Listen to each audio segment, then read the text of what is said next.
देखिए, permanent recruitment notification जारी हो चुका है गवर्नमेंट ऑफ इंडिया की तरफ से गवर्नमेंट डिग्री कॉलेज लेक्चररशिप के लिए। लगभग 500 से भी ज़्यादा वैकेंसीज हैं। और मैं आपको क्लियर कट बता देता हूं, अगर आपने नेट भी क्वालिफाई नहीं कर रखा है, ना ही आपके पास बीएड है और ना ही पीएचडी है, तब भी आप यहां पर गवर्नमेंट डिग्री कॉलेज के अंदर लेक्चररशिप पर आप यहां पर सेलेक्ट हो सकते हैं। और आपको यहाँ पर एपीआई स्कोर का भी कोई टेंशन नहीं लेना है, क्योंकि यहाँ पर जो सिलेक्शन आपका होना है वो आपका purely on the basis of आपका रिटन टेस्ट होगा और उसके बाद इंटरव्यू होगा। उसके बेसिस पर आपका यहाँ पर सिलेक्शन होने वाला है। तो सारी जानकारी यहाँ पर हम 1 बाय 1 कवर करते चले जाएंगे। लगभग 500 से भी ज़्यादा यहाँ पर वैकेंसी है, टोटल वैकेंसी मैं आपको बता रहा हूँ। ओके, चलिए ये भी देख लेते हैं कि किस किस सब्जेक्ट में कितनी वैकेंसी हैं। अगर मैं आपको बताऊं गवर्नमेंट डिग्री कॉलेज के अंदर, तो यहाँ पर ये मैथमेटिक्स में आप देख सकते हैं 32 वैकेंसी हैं, फिजिक्स में आप देख सकते हैं 24 वैकेंसी हैं। ये टोटल वैकेंसी हैं, इसमें इंक्लूड हैं एससी एसटी ओबीसी सब कुछ। और इसी तरीके से केमिस्ट्री में आप देख सकते हैं यहाँ पर 21 वैकेंसी हैं। और आपको 1 महीने का पूरा टाइम मिल रहा है फॉर्म अप्लाई करने के लिए। अभी अभी ये मतलब हाल फिलहाल में फॉर्म निकला है, तो फॉर्म अप्लाई कैसे करना है वो भी मैं आपको लास्ट में पूरा क्लियर कर दूंगा। अगर हम बात करें इंग्लिश में कितनी वैकेंसी है, तो आप यहाँ पर क्लियरली देख सकते हैं 18 वैकेंसी है टोटल।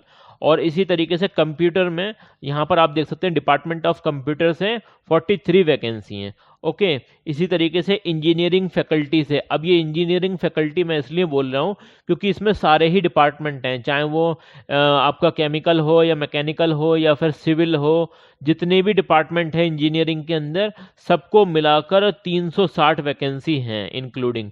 ओके, तो इसके बारे में और डिटेल हम यहाँ पर देख लेते हैं ऑफिशियल वेबसाइट से। देखिए, यहाँ पर आपका जो है जो सिलेक्शन होने वाला है वो 2 पेपर होंगे, उसके बाद इंटरव्यू होगा आपका। मतलब आपका प्रीलिम एग्जाम होगा, फिर मेन एग्जाम होगा, उसके बाद आपका इंटरव्यू होगा।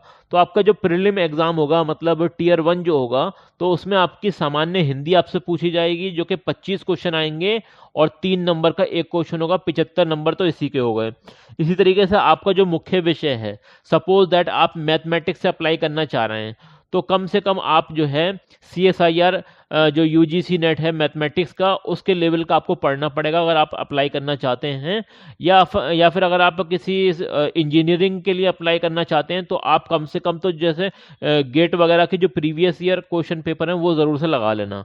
ओके, तो यहाँ पर जो आपका मेन पेपर होगा उसके 100 क्वेश्चन आएंगे और वो आपके 300 नंबर के ये हो जाएंगे, क्योंकि 3 नंबर का एक होने वाला है।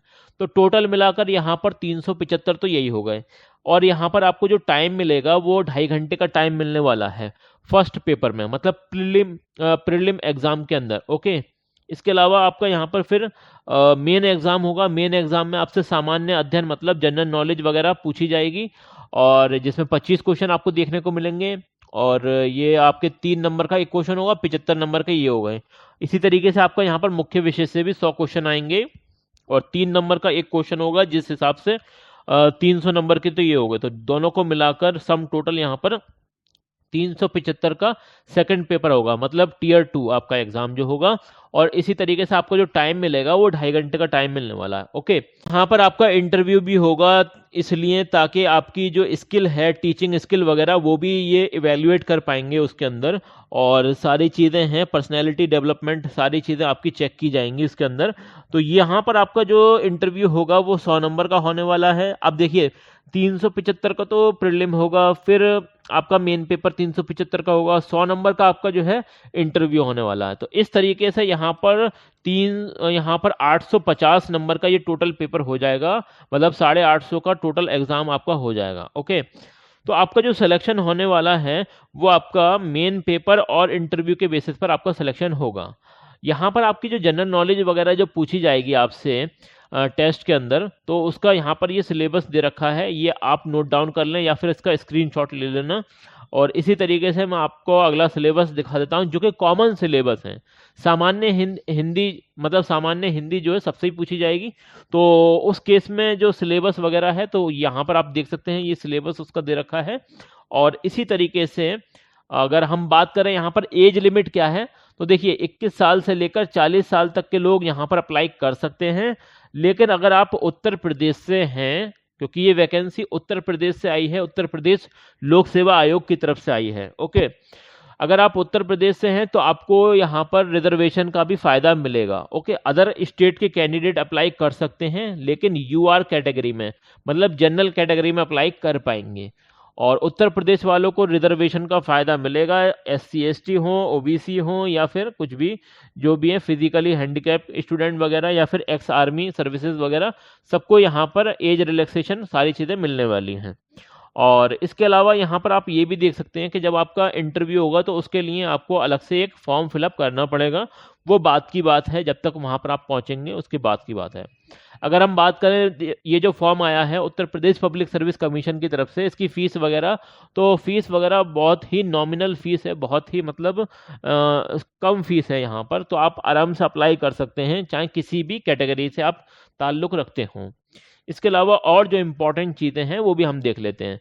देखिए, यूपी टेक्निकल एजुकेशन, ये मतलब इस वैकेंसी का नाम है, यहाँ पर आप देख सकते हैं। और इसी तरीके से यहाँ पर जितने भी सब्जेक्ट हैं वो कैटेगरी वाइज यहाँ पर मेंशन कर रखे हैं कि कितनी इसमें सीट वगैरह हैं।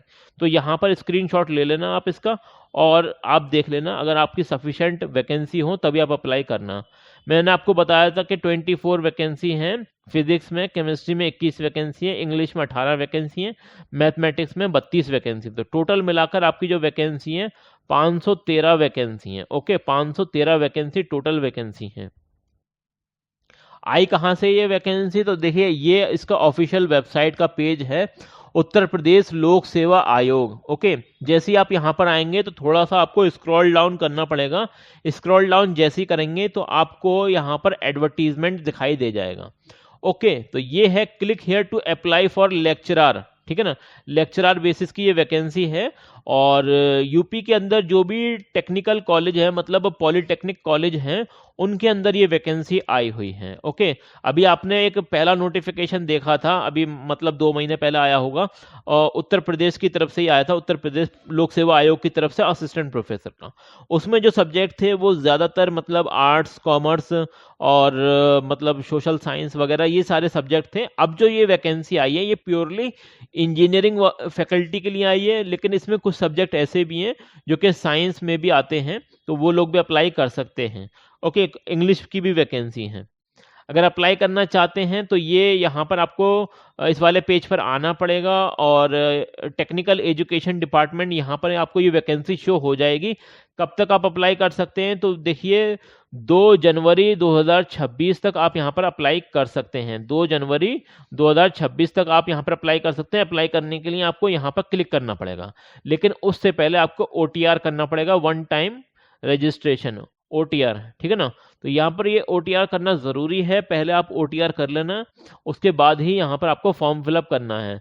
देखिए, ये पूरा नोटिफिकेशन है, Uttar Pradesh public service commission की तरफ से आया हुआ है। ओके, और इसके बारे में, हाँ, मैंने क्वालिफिकेशन को आप तो पहले से ही बता दी थी कि अगर आप किसी भी चीज़ में अप्लाई करना चाहते हैं, सपोज दैट आप अगर अप्लाई करना चाहते हैं मैथमेटिक्स के लिए, अप्लाई करना चाहते हैं, तो आपके पास अगर MSc भी है तो भी आप अप्लाई कर सकते हैं। ओके, तो कोई टेंशन वाली बात नहीं है, ना ही आपसे नेट मांगा जा रहा है, ना ही आपसे PhD की डिमांड हो रही है। सिंपली आप अप्लाई कर सकते हैं गवर्नमेंट डिग्री कॉलेज के लिए। ओके, और लेक्चररशिप के लिए। और यहाँ पर मैं आपको पूरी बात बता देता हूँ, आपको जो सैलरी वगैरह भी जो मिलेगी ना, वो भी बहुत शानदार है। लेवल 9A की यहाँ पर आपको सैलरी प्रोवाइड होगी, जो कि काफ़ी शानदार होने वाली है, प्लस इसमें अलाउंस वगैरह भी ऐड हो जाएंगे। तो अच्छी खासी सैलरी आप मान के चल सकते हैं, लगभग इतनी तो मान के चल ही सकते हैं शुरुआत में। और